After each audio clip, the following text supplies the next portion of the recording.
মুক্তিযুদ্ধের গল্পগুলো, মুক্তিযোদ্ধাদের যে গল্প, সেই গল্প কিন্তু প্রদর্শিত হবে বা শোনানো হবে, গল্প শোনার আশা করা হয়েছে।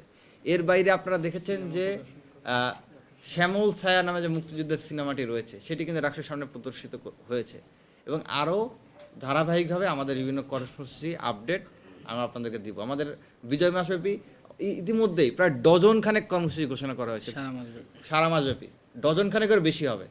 এবং বলা যায় যে ঢাকা বিশ্ববিদ্যালয়ের ইতিহাসে বিজয় দিবস নিয়ে সব থেকে বেশি কর্মসূচি এবারই ঢাকা বিশ্ববিদ্যালয় কেন্দ্রীয় ছাত্র সংসদের ডাকসু আমরা গ্রহণ করেছি।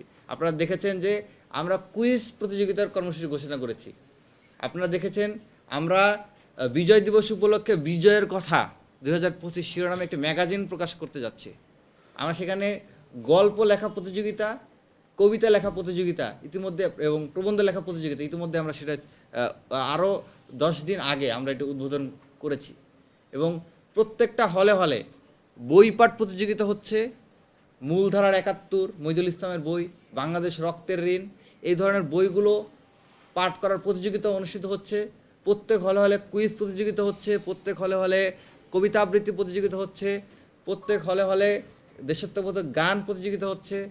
প্রত্যেকটা হলে হলে আমাদের কর্মসূচিগুলো আছে এবং আমরা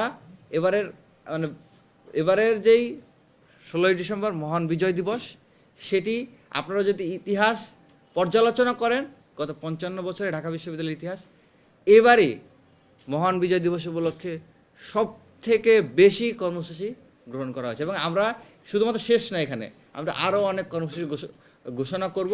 আমরা এটা অপেক্ষায় আছি। আমরা বিভিন্ন বিজয় দিবস উপলক্ষে একটা সাইকেল র্যালি হবে এবং এরকম ধরনের আরও অনেক কর্মসূচি হবে, সেটি আমরা পর্যায়ক্রমে আপনাদেরকে ঘোষণা করব। জি, আমরা ছোট ছোট অনেকগুলো কর্মসূচির কথা শুনলাম, কিন্তু বিজয় দিবস 16ই ডিসেম্বর বড় কোনো কর্মসূচি? যে আপনি ছোট কর্মসূচি কোনটাকে আপনি ছোট বলছেন? দেখেন, বিজয়ের কথা নামে যে ম্যাগাজিনটি প্রকাশিত হবে, সেই ম্যাগাজিনটার একমাত্র যতগুলো কাজ হবে তার মধ্যে একটা শক্তিশালী কাজ, যে ম্যাগাজিন, সাহিত্য, গল্প, কবিতা, প্রবন্ধ, এগুলো যুগের পর যুগ ধরে থেকে যাবে।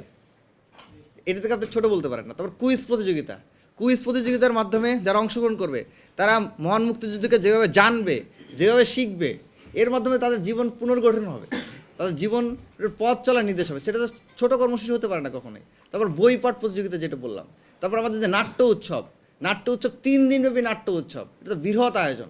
তো এরকম প্রত্যেকটা বিষয় বড় বড় কর্মসূচি, কোনোটাই ছোট কর্মসূচি না। জি, এটা মহান বিজয় দিবস উপলক্ষেই এই কর্মসূচিগুলো, মহান বিজয় দিবস উপলক্ষেই, এই মহান মুক্তিযুদ্ধকে নিয়েই। আর স্পেসিফিক 16ই ডিসেম্বরের আয়োজন আপনারা দ্রুতই জানতে পারবেন যদি আমরা কী আয়োজন করছি, এবং আমরা ইতিহাসের সেরা আয়োজন করতে যাব ইনশাল্লাহ, আপনারা দ্রুতই জানতে পারবেন।